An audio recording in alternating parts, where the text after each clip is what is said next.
that sound.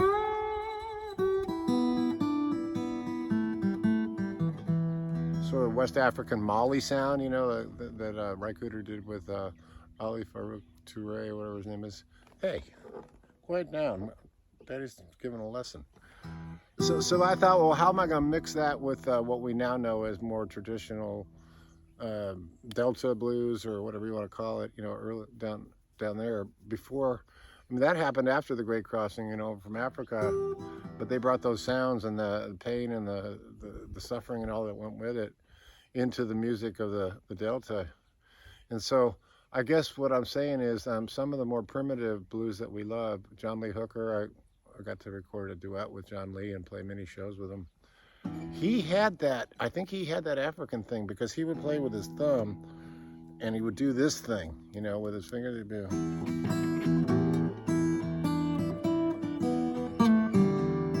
ha ha ha, you know, and he would get that voice that you can't believe going. It sounds like honey. So what my goal here is to show you how you can maybe access something in a little more primal version of a blues. Sometimes I teach, you know, more sophisticated stuff, you know, which is fun too, you know, more like.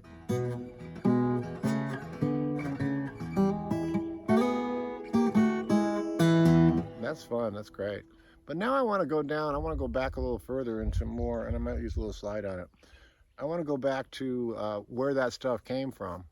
And to do that, I tend to not make a lot of chords. It doesn't need to do that, because that kind of brings it more into the contemporary sound. But when I use that low E to drone, or it could be any, you know, you could have drop D or whatever, that seems to be enough to give it sort of a foundation. And the way I say doing that is I don't necessarily have a pattern I'm doing on my thumb. It can change. I just sort of go by feel, and I'll show you what I mean.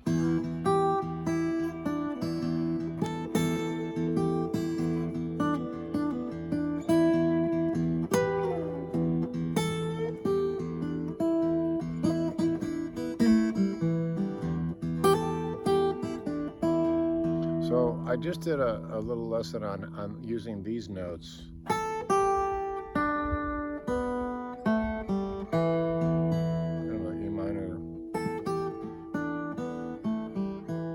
You can tell when it sounds African. It kind of gets that Serengeti feel or something. I don't know. But I also showed you guys this one here, which is, you know, 8th fret. What is that? Bye, Luna. That's the 7th fret on the high E and 8th fret on the B. I showed you guys that lick.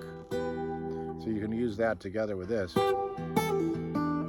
Okay, now what I want to do is maybe move forward in time a little bit and show you how that applies to slightly more contemporary blues, knowing that, you know, in the Doc Replantation days and Booker White and Robert Johnson and all those guys, you got a heavy African influence going on there, like it or not. It is. I mean, there's certainly the influence of, you know, the music coming down from Appalachia and the French music from, you know, bathing through the Delta from New Orleans, but, you know, it's like kind of a gumbo, right? But I am really, to my ear, that African influence is important. So how do we get that sound or that influence in regular blues, you know, a little more traditional blues sound? So if I'm going from here, and I'm just kind of letting this be free form, I might want to bring it in a little bit and get a groove going, and I show you a little bit of how the early blues stemmed from the African blues. So what I would say is, the lick I would do is, that gets a little more what we know as, you know, kind of classic blues sound. Now I'm starting to get a little dead thumb going, instead of just doing, you know.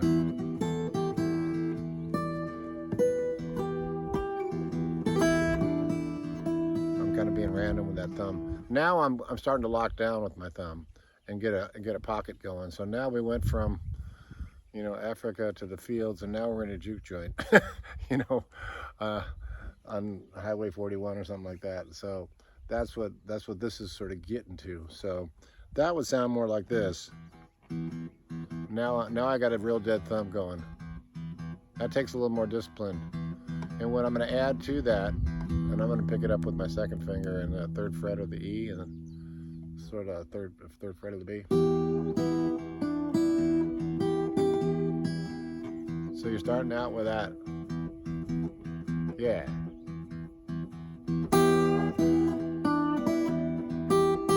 You get a little melody going.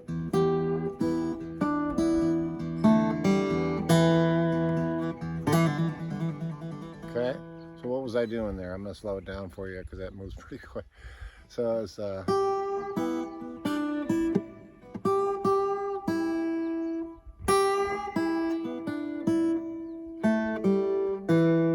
there's a nice little phrase. So it's just 3 open on the E and B. But I'm bending it. See how I bend that G note? And then the open E. Then the open B. And then I kind of twiddle this little, I bend this D note too, the 3rd fret of the B. These are all little subtle things that make the blues cool. I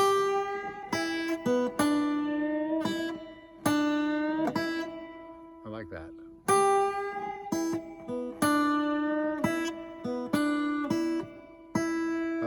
That's the whole first part of the lick.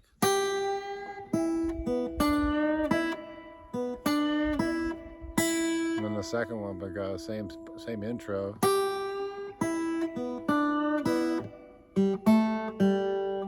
That's just an open G to a 2, to open G, and then 2 on the D.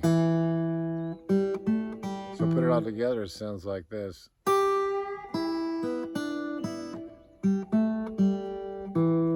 And that right there is almost a song, isn't it? Let's try that.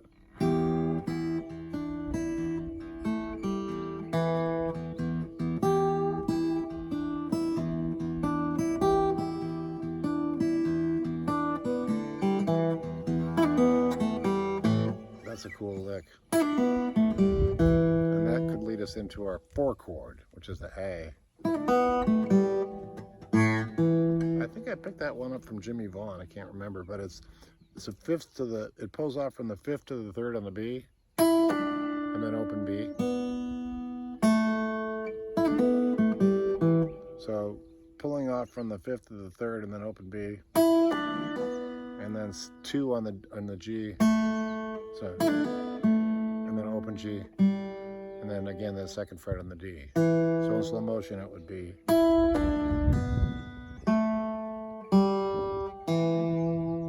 Now what I like about that lick is that might be a time to go to the 4 chord and see what that sounds like. So I'm going to play that and go to the 4 chord and see if we like it.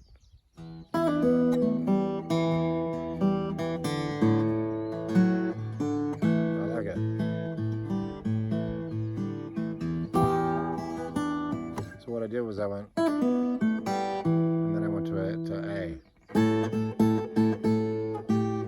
we can still keep it in that primal mode. We don't have to do a full A chord with the 3rd in it and everything. In fact, I prefer not to. Why don't we keep it primal and just, rather than going to an A chord, which it's going to sound a little wonky when you're playing that style, that primitive. You know, you don't want that 3rd in there. So I'm just going to bounce to the A string and see what that sounds like. So here's the lick again. Oh, I like that. That's got that more primal sound. So what I'm doing is I'm going, and then I'm hitting the A string, and I'm going up to a 5th fret A on the high E.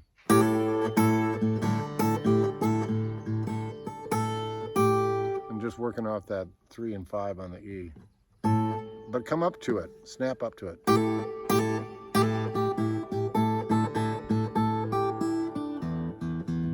Okay, so now let's, I don't want to go too far with this or confuse you.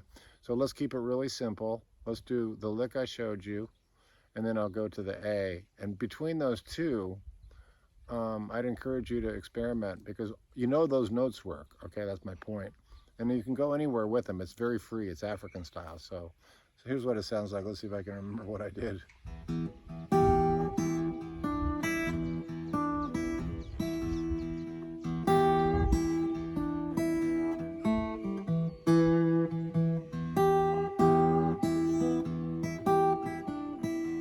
I'll do that lick. And then go to the A. Maybe stay there for a minute. And then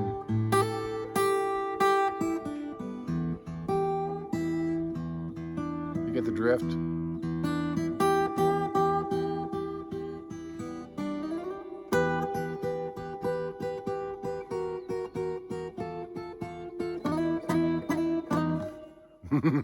There's the money lick, right?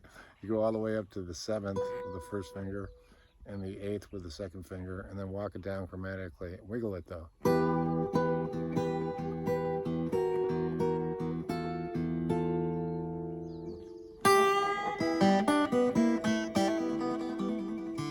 Don't forget to hammer on. Pull off some hammer-ons. So that's about as far as I want to take it today, but thanks for tuning in. And yeah, I think we should continue down this road of a little bit more esoteric blues, because we all get, we all love the natural blues, as Taj calls it, and we love traditional blues and Delta and all that. But every once in a while, I think it's cool to honor the roots of where that really came from, namely Africa. So I once wrote a musical called Ascension of the Blues. It's actually on my website. And I got fascinated with the blues of the roots and the rest is the fruits. It was quite a project. It had a lot of people in it and some great people, Maria Muldaur and Dan Hicks and all kinds of people. But that being my obsession with the blues, to some degree. So I hope you got something out of that. Hit me up at jimmydillon.com. Thanks again, as always, for coming, and we'll see you down the road.